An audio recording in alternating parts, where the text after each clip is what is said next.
presentamos. Bien. El día de hoy la clase tiene por objetivo tres cosas, ¿ya? La primera es que nosotros vamos a estudiar la función y los componentes de la matriz extracelular. Una vez que hayamos reconocido eso, vamos a reconocer cuáles son los tipos de interacciones que hay entre célula y célula, ¿okay? Y qué sucede cuando alguna de las moléculas implicadas en esa adhesión es disfuncional. O sea, vamos a evaluar algunas enfermedades, ¿okay? Bien, entonces analicemos esta primera imagen, que es bastante interesante porque nos está dando aquí un corte del epitelio, ¿verdad? Acá tenemos la epidermis, tenemos la dermis. En la epidermis tenemos un cúmulo de células que están conectadas siempre entre sí. Si ustedes pueden ver aquí en el dibujo, entre célula y célula, por ejemplo, en esta parte basal, hay estas cosas que se ven, ¿no? Nosotros agrandamos esta imagen, vamos a ver que son filamentos, ¿okay? Unidos a placas que a su vez están en contacto con los filamentos de la otra célula. Es decir, las células en un tejido están en pleno contacto y hay tipos de adhesiones encargadas de mantener ese contacto en diferentes tipos de moléculas, cada uno con diferentes funciones. Luego tenemos que aparte de las adhesiones, en el caso del epitelio, en la parte de abajo tenemos la llamada lámina basal o membrana basal, ¿sí? Esto de aquí es matriz extracelular, propia del epitelio, ¿sí? Pero hay otro tipo de funciones. Debajo tenemos un tejido poco denso en células, que es el tejido conectivo que conforma la dermis. Tenemos algunas células como los fibroblastos. Y si analizamos un fibroblasto, vemos a su vez de que estas células tienen algunos receptores de membrana que tienen contacto directo con los filamentos propios del tejido conectivo, tipo colágeno, por ejemplo, ¿no? Entonces, todas estas interacciones vamos a ordenarlas el día de hoy y ir desmenuzando poco a poco. Entonces, lo primero que vamos a ver es el espacio extracelular. Cuando hablamos de los componentes que están por encima de la membrana, ¿qué podremos encontrar? ¿Qué encontramos por encima de la membrana? La matriz extracelular y ¿qué más? ¿Qué es lo que está inmediatamente por encima de la membrana? Glucocáliz. Vamos a empezar por ahí. Entonces, no es lo mismo matriz extracelular que glucocáliz. ¿Okay? Vamos a empezar con glucocáliz. Primero, el glucocáliz lo vamos a encontrar porque está inmediatamente proyectado por encima de la membrana.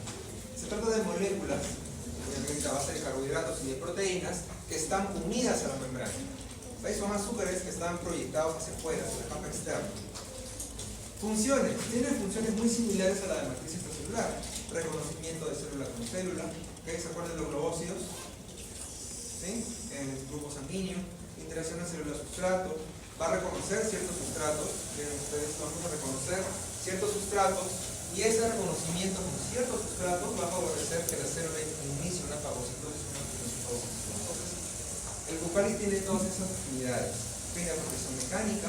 La protección es más que todo porque al glucocáliz tener una alta densidad de carbohidratos es altamente hidratado. Al ser altamente hidratado es muy viscoso, por lo tanto ejerce una barrera mecánica a la presión que se hace sobre la membrana central. Acá tenemos una imagen en la cual podemos ver esto es microscopía de electrónica de barrido o transmisión. ¿Barrido? Exactamente, es una imagen plana, ¿cierto? Veamos aquí. Para revelar una imagen de esa microscopía necesitábamos metales. Recuerdan, eran metales pesados que precipitaban las estructuras. Lo que tenemos aquí, esta zona de aquí que está altamente teñido, por decirlo así, por los metales, corresponde al glucocáliz, ¿no? Es un corte del epitelio intestinal. Acá tenemos las microvellosidades. Y veamos que el glucocáliz en realidad sí es una capa gruesa e importante y que aquí es obvio ver que va a ejercer una protección mecánica a la presión que se haga sobre células que están por debajo. Es una función muy importante del glucocáliz es proteger, una protección mecánica. ¿Qué conforma el glucocáliz? Tenemos glucosinolípidos, esto ya lo hemos estudiado, ¿cierto? Son carbohidratos unidos a lípidos que están en la membrana plasmática. Y tenemos proteoglucanos y glicoproteínas. ¿Cuál es la diferencia entre esos dos? Analicemos. Proteoglucanos, proteína, carbohidrato. Glucoproteínas, carbohidrato, proteína. ¿Cuál sería la diferencia? Abundancia.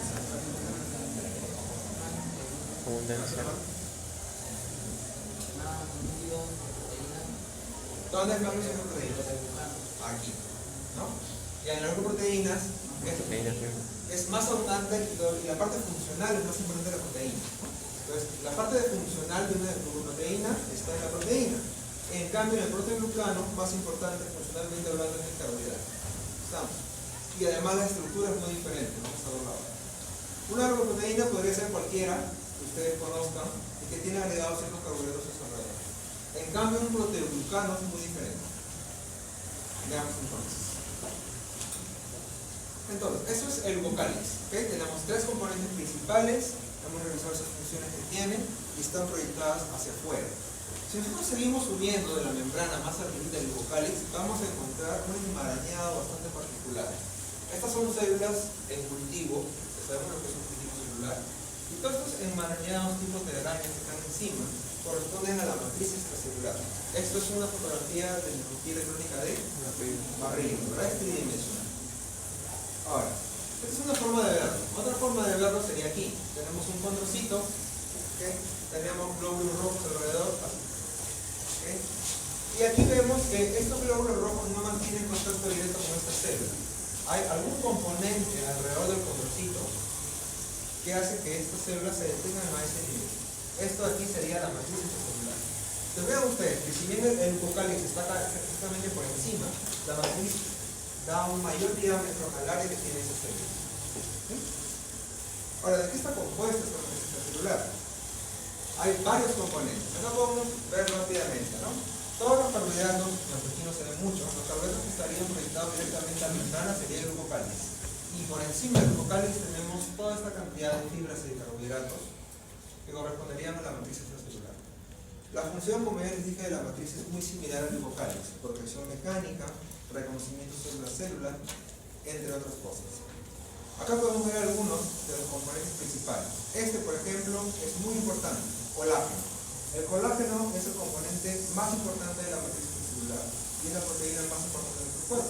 Más o menos 25% del total de las proteínas que tenemos es colágeno. ¿Okay? Tenemos fibronectina, tenemos laminina, proteoglucano, que cada uno tiene su función en la matriz. Ordenemos. Colágeno. ¿Dónde encontramos colágeno? ¿Qué tejidos?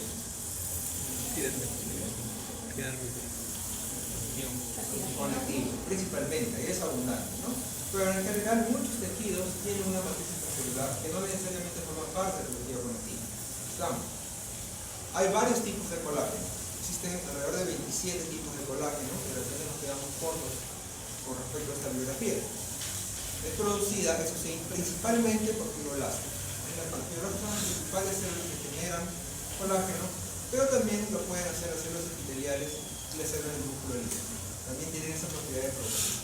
Vean ustedes, acá tenemos una molécula modelo del colágeno. ¿Es globular o fibrosa?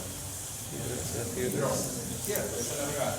Y estos en general tienen todos los colágenos. Son 3 hebras, una triple hélice que está entre sí enmarañada. Eso es el colágeno en todos los tipos. Es un trímer formado por 3 cadenas que son cadenas iguales. ¿Okay? Lo que une cadena con cadena son puentes de hidrógeno. Alguna característica del colágeno es que es abundante en 2 aminoácidos, en prolina y en glicina. ¿Okay? La glicina, al ser un aminoácido que no tiene grupo R, le va a permitir fácilmente ser fibrosa.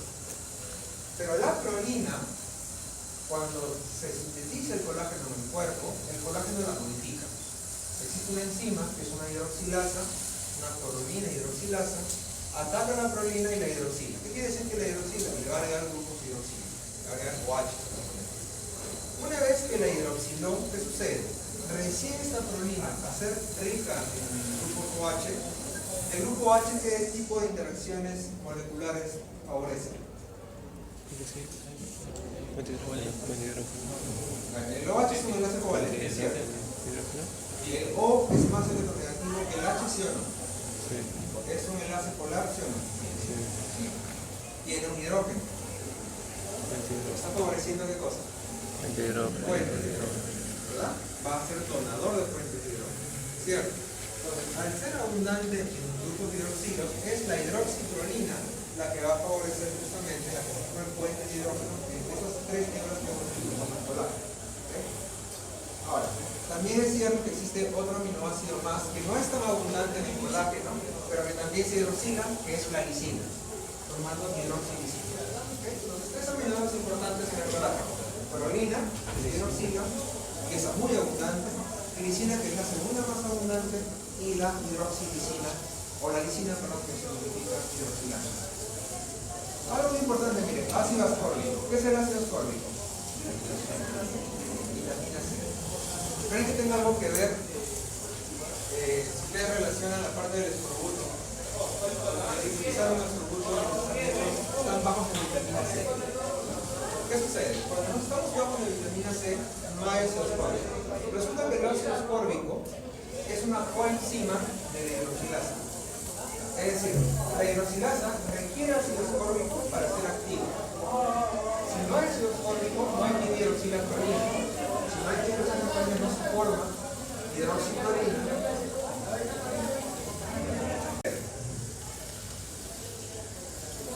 ¿Para qué es importante la hidroxiclorina?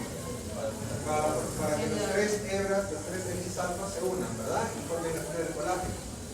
Entonces, no se va a formar la triple hélice. Si no se forma bien el colágeno, los tejidos se vuelven laxos. El tejido conectivo, el tejido, los epitelios se vuelven muy laxos y empiezan a formarse heridas. Por eso como los escorbutos. Entonces, vean ustedes que el ácido ascórbico de vitamina C es importante para la hidroxilación de las clorinas y también de las lisinas, que favorece a la correcta formación del colágeno.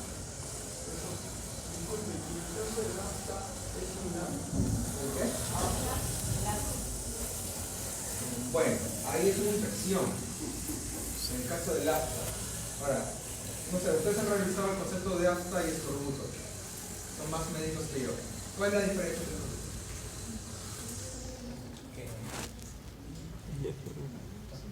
¿Saben cuál es la diferencia entre un afta y un escorbuto? Licenciado. Yo les digo por una experiencia personal. Un familiar mío sufrió de una infección y le salieron aftas de acá de la boca y se llenó todo su estómago también de afta. El afta se da mayormente porque hay un inmunocompromiso y el escorbuto se da mayormente por falta de vitamina C y tiene una de las síntomas que es hemorragia.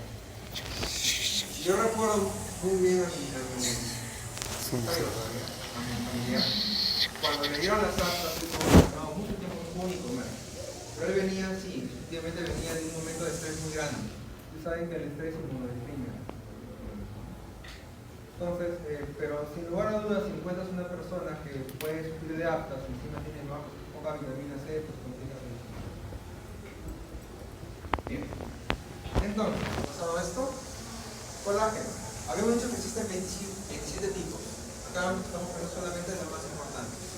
Tal vez la más importante para el desarrollo óseo es la 1. ¿Okay? Los huesos. Ahí estamos formados. Para la matriz extracelular propiamente dicha, la que nos compete el día de hoy, son el 4 y el 7. Acuérdense de eso. ¿Ya? Entonces el 4 y el 7 para la matriz extracelular y la 1 para los huesos. Es muy importante para ellos. Entonces, nosotros tratamos de ver el colágeno en un epitelio que es bastante común o bastante estudiado, que es el epitelio de la piel. Vean ustedes que tenemos el colágeno tipo 7 y el tipo 4 formando parte normal de la dermis, que correspondería a la parte del tejido conjuntivo, pero también a la lámina basal. Es muy abundante. Estos dos tipos de colágeno van a darle fuerza al siguiente epitelio que está encima, que es, aparte del epitelio, que es la epidermis. Entonces, el colágeno tipo 4 y tipo 7 son muy importantes para la matriz celular. ¿Qué sucede cuando falla la proteína del colágeno?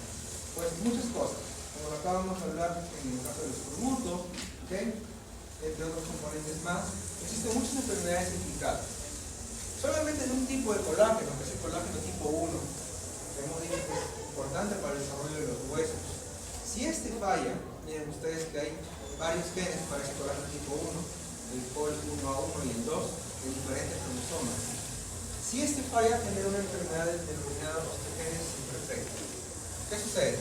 Las personas que nacen tienen deformidades óseas, como ustedes acá en la manito, ¿verdad?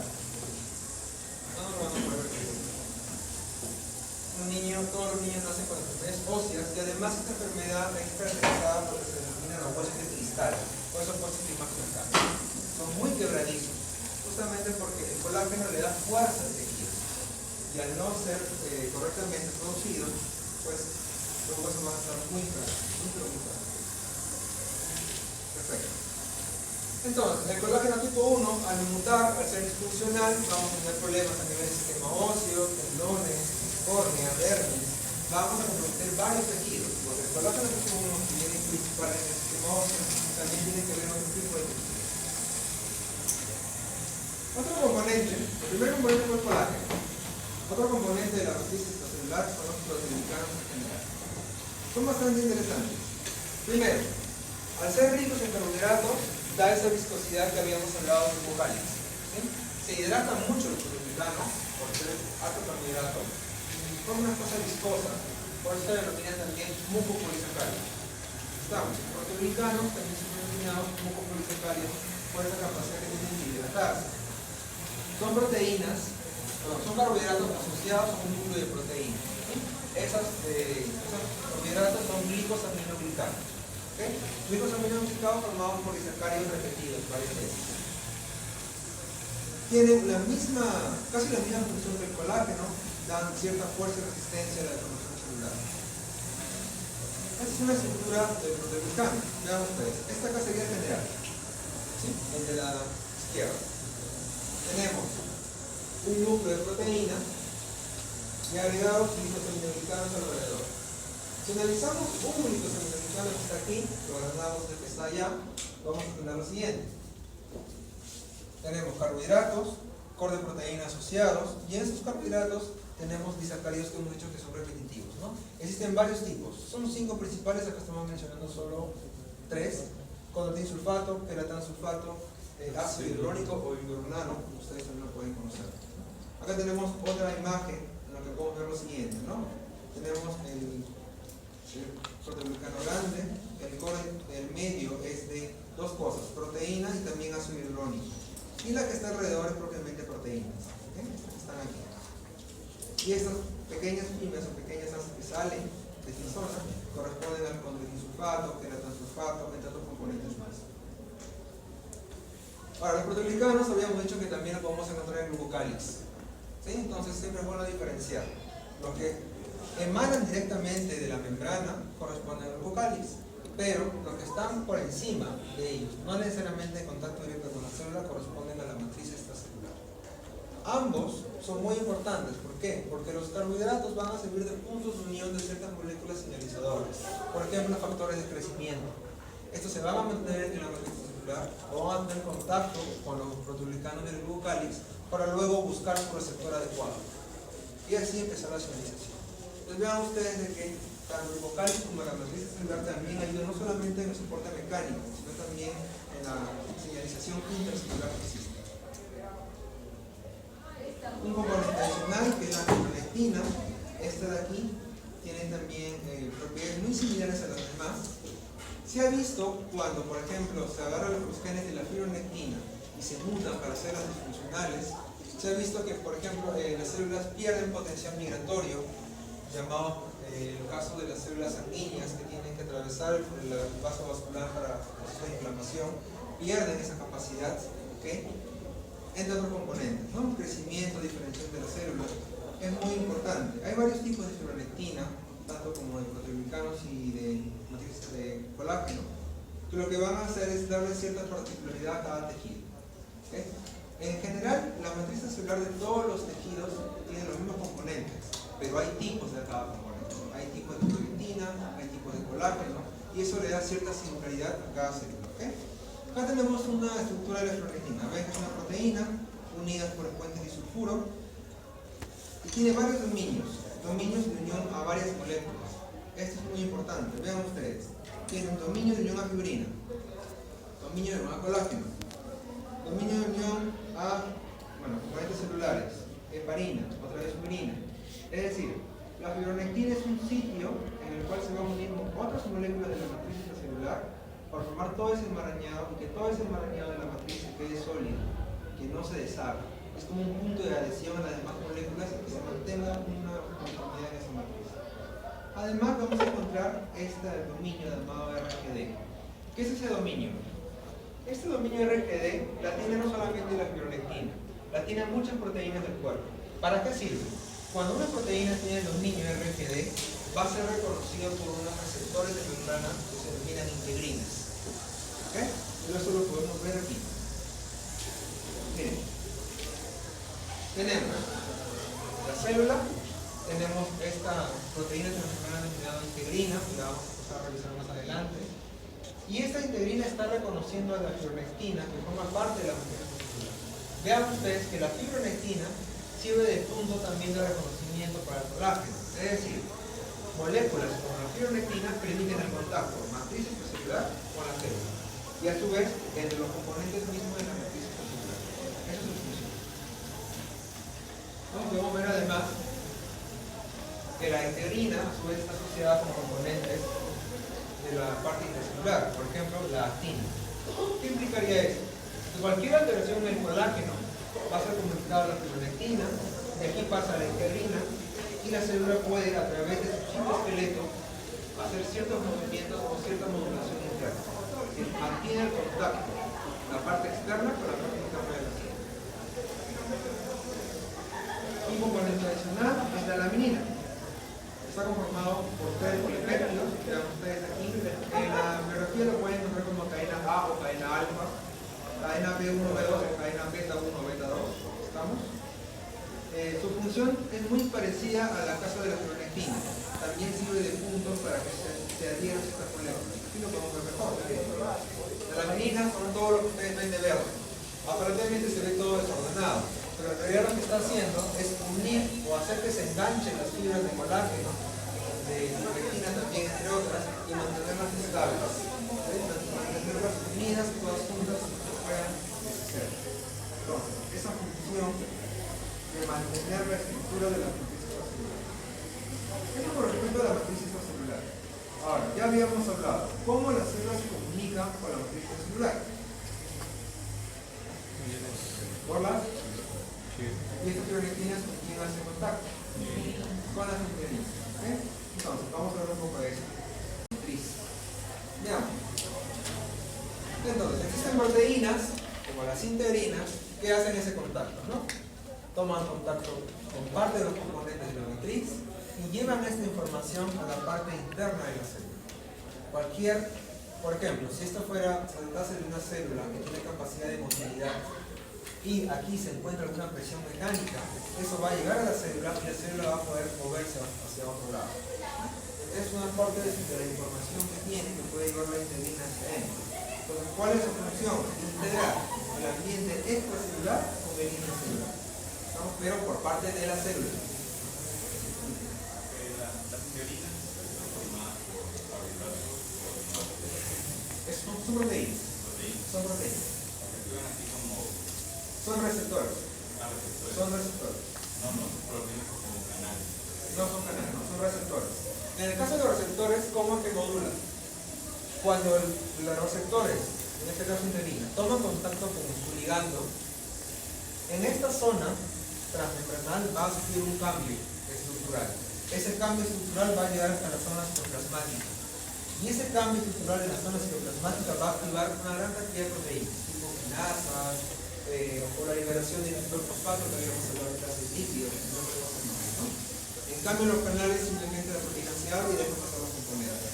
De forma actual distinta.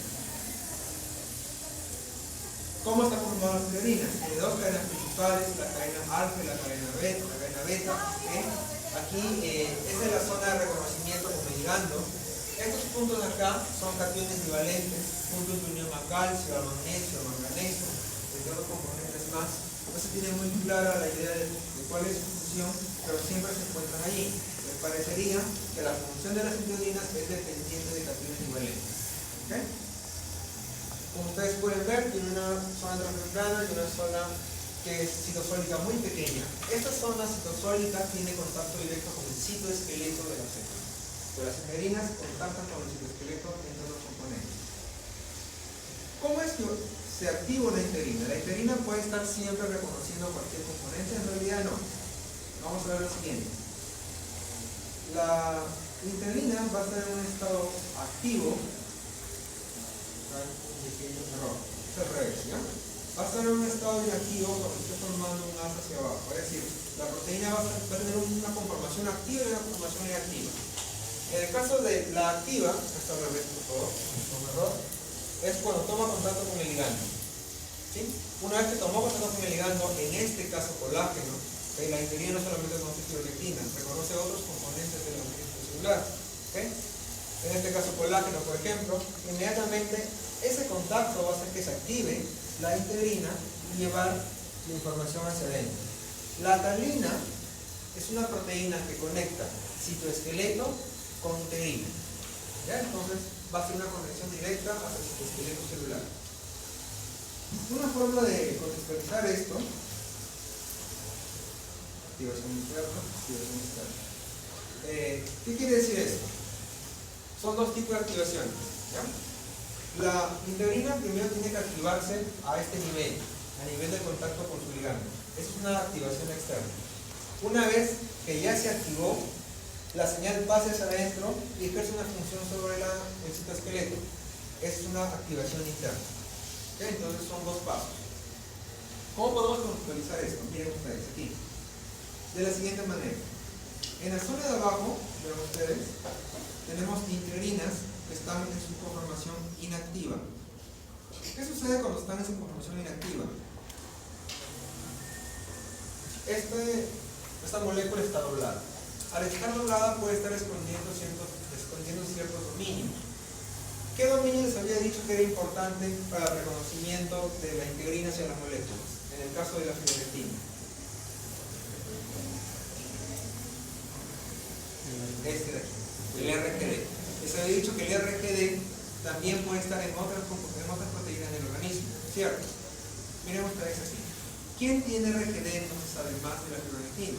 Bueno, lo puede tener la laminina, otros componentes más, pero también lo tiene la fibrina, ¿okay? El fibrinógeno. Ese fibrinógeno que es importante para la coagulación sanguínea. ¿Qué sucede? En el caso de que no haya ninguna herida, ¿okay? Esta integrina está doblada, está escondiendo su dominio RGD, por lo tanto está inactiva. Cuando ocurre alguna activación debido a una herida, este dominio se abre a su estado activo. El RGD se expone y por lo tanto se va a unir ¿quién? Aquellas proteínas que reconozcan el RGD. Hemos dicho que el fibrinógeno la tiene. El fibrinógeno se empieza a unir, estos no son glóbulos rojos, son plaquetas, por si acaso. ¿Okay? Se empieza a unir y empiezan a favorecer la formación del coágulo. Entonces vean ustedes cómo la activación o inactivación de la integrina es importante para la función del fibrinógeno en la formación del coágulo. Por si acaso, una particularidad, existen varios tipos de integrina, existen varios tipos de colágeno. En el caso de las plaquetas, las integrinas que se exponen en las plaquetas es tipo. Hemos dicho que tiene dos unidades, ¿verdad? La alfa y la beta. Bueno, pues es la alfa tipo 2B y la beta 3. Esta integrina es característica de este tipo de células. Entonces, la función de las integrinas, ya te había dicho, contactar el espacio extracelular con el intercelular. Puede ser a nivel de proteínas vinculadas al citoesqueleto, acá estamos filamentos de actina, puede ser filamentos intermedios, o directamente hacer señalización, ¿no? Les habíamos dado el caso del inositol fosfato, ustedes saben que hace una señalización. Bueno, acá hay otras células más, son quinasas. ¿Qué hacen las quinasas? Fosforilan, ¿no? Y el fosforilar, ¿qué se hace? Activan o inactivan proteínas. Entonces, abre una cascada de señalización. Cuando la integrina lleva su señal hacia adentro y empieza a activar moléculas tipo quinasas, esa señal va a llegar finalmente al núcleo de la célula. Siempre, en toda señalización celular, el objetivo final suele ser el núcleo. ¿Por qué? Porque ahí está el ADN. ¿Qué sucede cuando la señal llega al núcleo? En el ADN, ¿qué existe? Genes, ¿verdad? ¿Qué pasa cuando una señal llega al núcleo? Ciertos genes se empiezan a activar y ciertos genes empiezan a apagar. O sea, la idea de esta señalización es decirle a la célula, oye, activa ciertos genes para que yo pueda hacer la siguiente función que yo quiero. Por ejemplo, motilidad, ¿no? Por ejemplo. Entonces, de repente, si la idea es motilidad, dile a la célula que me secrete, que me sintetice más actina. ¿Qué va a hacer? Variar el gen de la actina y va a hacer que esta se exprese mucho más, es decir, que haga más transcripción. Se forman más RNA mensajeros y se forman más proteínas a la vez. ¿Entienden? Entonces, Siempre las señales que van desde afuera hacia adentro suelen ir hacia el núcleo. ¿Para qué? Para que la célula empiece a producir algunas proteínas que requiere ahora la célula. Vamos a ver esto, tenemos una clase de transmisión de señales y vamos a ver qué consiste todo ese mecanismo. Entonces, es lo que yo les había dicho, ¿no? Las integrinas se unen a moléculas que tienen este dominio RGD. El urinógeno es uno, fluorescina es otro, puede ser laminina, puede ser colágeno. Los propios proteoglucanos también pueden tener este dominio. Pues mantienen pleno contacto de la célula con la matriz. Actualmente este conocimiento se ha aprovechado para generar ciertos fármacos, acá menciono solo uno, el tirofiban, que es un anticoagulante. ¿Qué hace este tirofiban? Presenta una estructura similar a RGD. ¿Qué pasa si yo le pongo a la sangre un componente similar al dominio RGD? ¿Qué creen que puede pasar? ¿Quién se va a unir ahí? El urinógeno. Vamos a la sangre, ¿sí? Al urinógeno. Por lo tanto, la coagulación no se va a dar. Pero en las pacientes que tienen problemas de coagulación diseminada, este fármaco es muy importante porque inhibe la coagulación, ya que el urinógeno se va a unir ahí, no se va a unir en las plaquetas para que siga formando más coágulos. Entonces es una aplicación de conocimiento de este dominio. Una vez conocidas las integrinas, tenemos que mencionar de que estas integrinas forman ciertos contactos que tienen nombre. Son dos. La primera son las adhesiones focales. Estas adhesiones focales son más conocidas in vitro. ¿Okay? En un cultivo celular, por ejemplo, ustedes si van a YouTube van a ver cuál es el cultivo celular cloroblasto. Van a ver cómo la célula se adhiere a la superficie del cultivo. No se han visto ahí. Esa adhesión que tiene la célula a una superficie que no es normal, que no está en nuestro organismo, se denominan adhesiones focales. ¿En qué consiste? Consisten en zonas donde se expone la integrina y la integrina va a tener contacto con esa superficie externa, haciendo que la célula se adhiera y se aplane a esa superficie. Entonces, este tipo de contactos están principalmente mediados por filamentos de actina. Si bien lo vemos a nivel del organismo, cambia de nombre, ya no son adhesiones focales, son denominados hemilisposomas. ¿Qué es un hemilisposoma? Es el punto de unión entre la célula y la matriz extracelular. Así de simple. ¿Y qué media ese punto de unión? Las integrinas. Las integrinas están haciendo que se unan esos dos componentes. Para la parte de la matriz celular, la integrina ¿qué va a reconocer? Fibronectina, colágeno, platinina, otros componentes más. Y para la parte de la célula, ¿qué es lo que forma parte del hemilisposoma? Filamentos intermedios. Ojo, no filamentos de actina. Los filamentos de actina son de las adhesiones focales que acabamos de ver. ¿Sí? Los hemilisposomas son importantes. Los filamentos intermedios, integrinas y componentes de la matriz extracelular.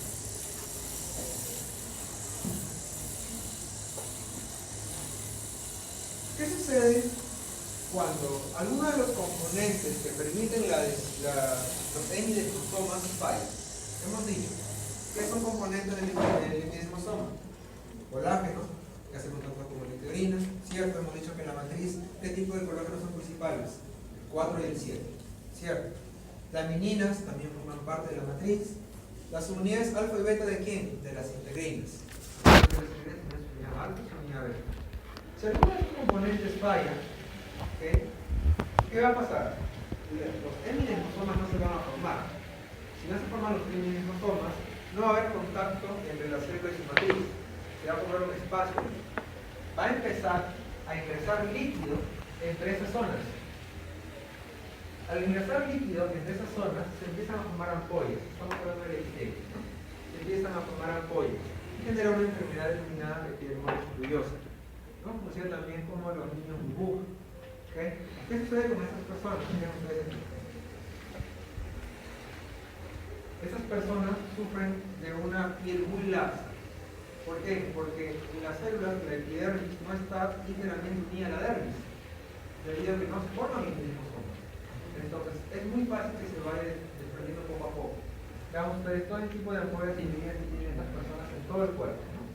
Entonces, ¿qué causa la epidermosis bullosa? Mutaciones, por ejemplo, en los genes de quién? De las integrinas, lamininas o colágenos principalmente. ¿Sí? Vayamos ahora. Hemos visto interacción célula-matriz, variaciones focales y hemidesmosomas. Vayamos a interacción célula con célula.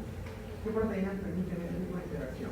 Existen varios tipos de interacciones a nivel de entre célula y célula. ¿Okay? Acá tenemos las variaciones focales que les había hablado, filamentos de actina. Acá tenemos los hemidesmosomas con las integrinas. También, esos son filamentos intermedios. En ambos son integrinas. ¿Okay? Pero entre célula y célula tenemos otro tipo de uniones con diferentes funciones. Por ejemplo, estas que acá ponen como gas de ancha, canales, van a permitir que el citoplasma de esta célula comparta componentes con el citoplasma de la otra célula. Son como túneles que permiten pasar moléculas muy pequeñitas. Si vamos más arriba, tenemos las llamadas uniones estrechas, que las llamadas zonas de dilución o tight junction. Estas de aquí, miren ustedes.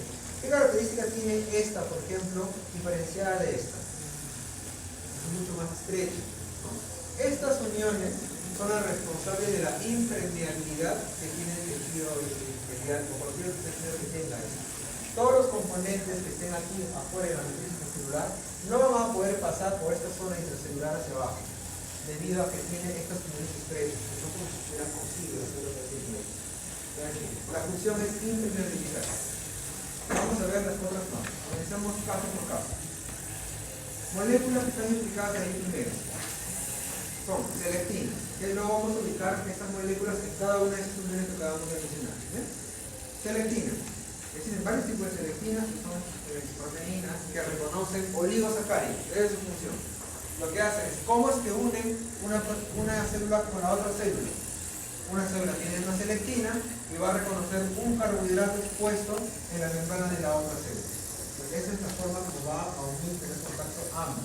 Existen varios tipos de selectina, ahí están las principales, la selectina E, principal en células epiteliales, la P en plaquetas, también en células epiteliales, y la E en leucocitos. ¿Sí? Entonces, hay varios tipos de selectina para cada tipo celular. Otro tipo de proteínas implicadas son las llamadas superfamilias de las inmunoglobulinas. Bueno, sabemos que las inmunoglobulinas tienen principales funciones de sistema inmunitario, ¿verdad?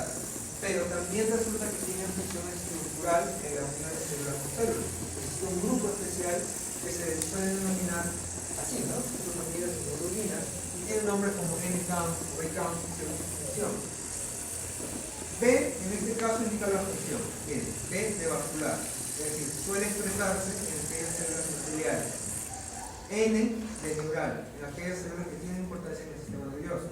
¿Qué significa count? Está en inglés, pero significa moléculas de lesión celular. ¿Okay? Entonces sería moléculas de lesión celular de tejido neural o de tejido vascular. Ya, simplemente es el resumen de esos nombres que tienen ahí, ¿no? Otros más, L1, pues son amplificados. Entonces son moléculas también implicadas en estos tipos de uniones. Las inmunoglobulinas. Acá tenemos, ¿no? Miren. Tenemos este tipo de uniones que existen. Estas superfamilias pueden hacer la siguiente forma de unir célula con célula. De dos formas. La primera, las inmunoglobulinas reconocen otros de su mismo tipo en la siguiente célula, o las inmunoglobulinas reconocen integrinas de la siguiente célula. Cualquiera de los dos casos se puede dar. Es la forma como hace contacto célula con célula. Pues vean ustedes esa función ahí. Estas son tal vez las más importantes, las caderinas. Estas caderinas tienen la capacidad son más especializadas según tejido y tienen la capacidad de reconocer específicamente célula con célula dependiendo del tejido. ¿Okay? Son glucoproteínas de adhesión y, ojo, son dependientes de calcio. Requieren calcio para su función.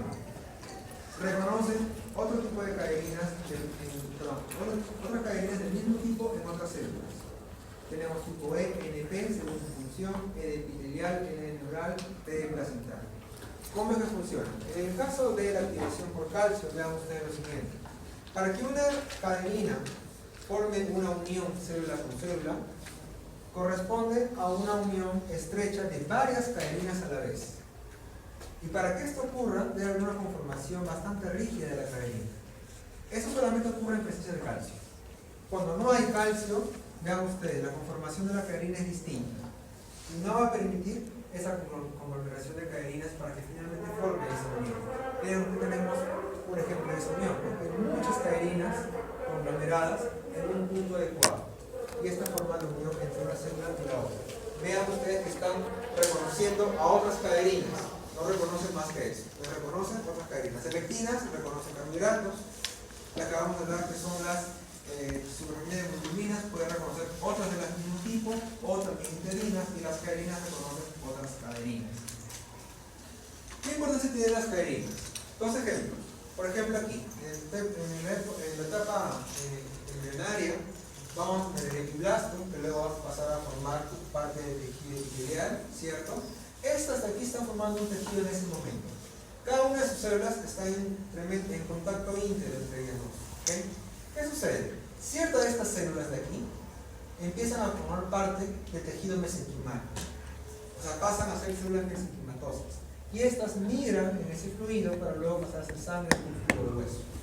Se ha hecho un estudio y se ha determinado que para que un epiblasto pase a ser célula mesenquimatosa, requiere que las cadeninas que están aquí cambien, ¿okay? Cambien a este tipo, a los tipos que requiere la célula mesenquimatosa. Vayamos aquí para aclararlo mejor. Tenemos esta célula, ¿okay? Acá tenemos la formación de tubos neurales de heterogénesis. Miren, mientras está en el epitelio, estas células están exponiendo hacia afuera un tipo de caderina, que es la caderina E del epitelio. Cuando se tiene que empezar a formar el tubo neural, porque es el sistema nervioso primitivo, la expresión de estas cadenas cambian. Aquí ya no va a ser más caderina E. Estas células empiezan a exponer otro tipo de cadenas, que son las cadeninas N. ¿Qué sucede cuando pasa eso? Las células que tienen cadena N se reconocen entre sí y se empiezan a separar de las otras, formando luego el tubo neural. Pues vean ustedes que las cadenas van a permitirles, si yo agarro un montón de células de dos tipos, ¿no? De dos tipos distintos, y las junto, voy a ver que en el tiempo estas células se van a rearreglar por sí solas y se van a separar en su tipo correspondiente. ¿Quiénes hacen esa función de reconocimiento tejido-tejido? Son las cadenas. ¿Okay? Entonces, la traducción abajo, ahorita lo vamos a poner igual. Tenemos uniones adherentes, tenemos zonas oclusivas y tenemos también desmosomas. Las moléculas que acabamos de hablar, caerinas, serotoninas, hemoglobina, forman parte de cada una de estas uniones célula-célula. Veamos, uniones adherentes. ¿Quiénes están implicadas ahí? Adherinas. Entonces, las uniones adherentes encontramos caerinas. Estas caerinas son proteínas terminales también, ¿okay? Que van a tener contacto directamente con los filamentos de actina. Es decir, son un punto de unión de la célula que van a hacer que las dos células se comuniquen mediante ¿qué? Mediante el citoesqueleto. ¿Estamos? Desmosomas. En el caso de los desmosomas es un poco distinto. En el caso anterior que habíamos hablado, que eran las uniones adherentes, los implicados en el esqueleto son los filamentos de actina. En el caso de los desmosomas no, son los filamentos intermedios. Parecido al caso del desmosoma de acción focal que habíamos hablado hace un rato. Entonces veamos que las moléculas implicadas son distintas. Acá también encontramos caerinas, pero son caerinas que tienen un nombre especial. Estas caerinas son desmogleínas y desmocolinas. Son uniones un poco más fuertes que las anteriores, pero tienen funciones, justamente por eso tienen funciones de tracción. Vean ustedes dónde se encuentran más desmosomas, en el tejido del músculo cardíaco, ¿verdad? Todo el tiempo el corazón está latiendo, está haciendo presión sobre el tejido, requiere desmosomas para generar que las células del tejido cardíaco no se desprendan entre sí. Epitelio de la piel, porque siempre estamos haciendo esto. Cuello uterino, por ejemplo. Entonces son tejidos que siempre están bajo tracción. Los desmosomas son uniones mucho más fuertes, que van a permitir que las células no se separen entre sí. Un ejemplo de qué sucede si falla el desmosoma es el llamado péndulo pulgar. Esta es una enfermedad autoinmune, es decir, el sistema inmunitario empieza a atacar a sí mismo. ¿A quién empieza a atacar? Este de aquí, dibujado acá, señalizado acá con esta flecha, es una inmunoglobulina. ¿A quién está atacando esta inmunoglobulina? A las caerinas de los componentes de la hemoglobina y de la hemoglobina. Estos componentes que están acá, lo ven, ya la había dicho, son caerinas, se llaman hemoglobina y hemoglobina. En enfermedades de tipo tubular se generan anticuerpos que atacan a esas hemoglobina proteínas. Entonces, ¿qué van a hacer? Al atacarlas, hacen que esta unión se desprenda. El desmosoma ya va a dejar de ser, se van a separar y las células van a estar un poco más bajas. Generan, por lo tanto, este tipo de enfermedad. Digamos que es este tipo de característica de la enfermedad. Justamente porque las uniones ya no están estrechas entre el tejido. Y se empiezan a desprender, parecido como era el tejido masculino. Zona de oclusión, en el caso de la zona de oclusión, ¿cuáles había dicho a ustedes qué función tenía este tipo de uniones? Primero, se encuentran a esta altura, siempre más pegado a la zona apical en el caso del epitelio.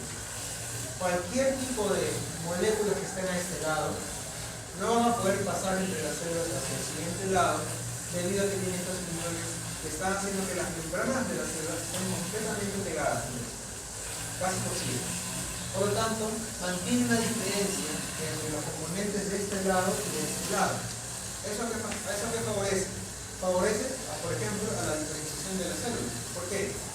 Los nutrientes están a este lado. Eso la célula lo va a reconocer. Y solamente a ese lado se van a formar líneas. ¿Okay?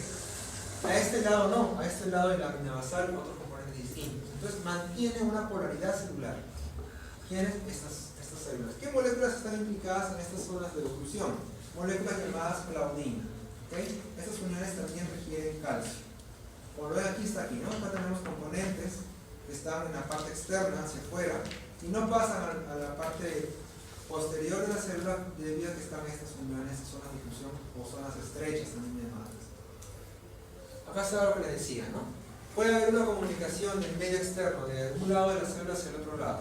Puede haber dos vías para hacerlo. A través de la célula, la llamada vía transcelular, ¿okay? O entre la célula, la llamada vía paracelular.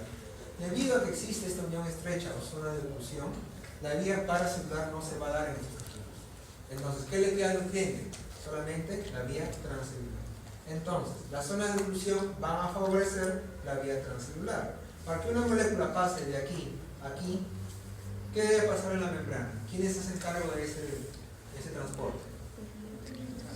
Las proteínas, ¿no? Por ejemplo, las que hacen difusión facilitada, transporte activo. Todo eso que ustedes ya han visto en clase puede corresponder a una vía transcelular. ¿Cuándo es una vía transcelular? Cuando el componente pasa de afuera de la célula y de la célula hacia el otro lado de la célula.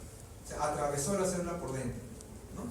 Entonces, esa vía es transcelular. Y se tiene que dar obligadamente porque no se puede dar esta vía debido a las zonas de oclusión. Entonces, mantiene una polaridad, una diferenciación entre diferentes caras del tejido. ¿Dónde podemos encontrar importancia de estas zonas de oclusión? En la barrera hematoencefálica. Esa barrera hematoencefálica que impide que ciertos componentes del flujo sanguíneo pasen a la parte celular, ¿cierto? Por ejemplo, algunos fármacos no pasan a la barrera hematoencefálica. Quienes hacen eso, bueno, la misma célula hace ese tipo de selectividad, pero es favorecido por estas uniones que están aquí. Justamente estas son las zonas de oclusión. Acá están las claudinas, haciendo ese estrecho enlace entre células, impidiendo que pasen componentes de un fluido hacia el otro fluido. Entonces es muy importante en la barrera hematoencefálica. Finalmente, uniones comunicantes. Les había dicho de que estos son tipo poros, ya ustedes.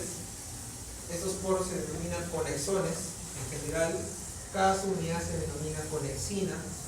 Son unos tubos que lo que hacen es que los componentes de un citoplasma de una célula se compartan con el citoplasma de la otra célula. ¿Sí? Entonces, eso es bueno, porque va a favorecer que las células tengan una homogeneidad y sepan reconocerse entre sí. Un ejemplo es esto de aquí, la peristalsis, ¿no? Para que se dé la peristalsis debe haber una inervación nerviosa al tejido del músculo liso, ¿cierto? Y este músculo liso poco a poco va ejerciendo presión en el tracto digestivo, favoreciendo la peristalsis, va empujando el alimento. ¿Cómo se comunican las células del tejido del músculo liso? Por estas uniones. Estas uniones aquí representadas son las uniones comunicantes de las que estamos hablando. Los iones que se generan en células que han sido inervadas por el tejido nervioso pasan a las demás células, favoreciendo también su inervación. Entonces, no es necesario que el tejido nervioso haga la inervación total. Este tipo de líneas comunicantes favorece a que se comunique la señal hacia las demás células. ¿Estamos? Bien. ¿Preguntas, muchachos?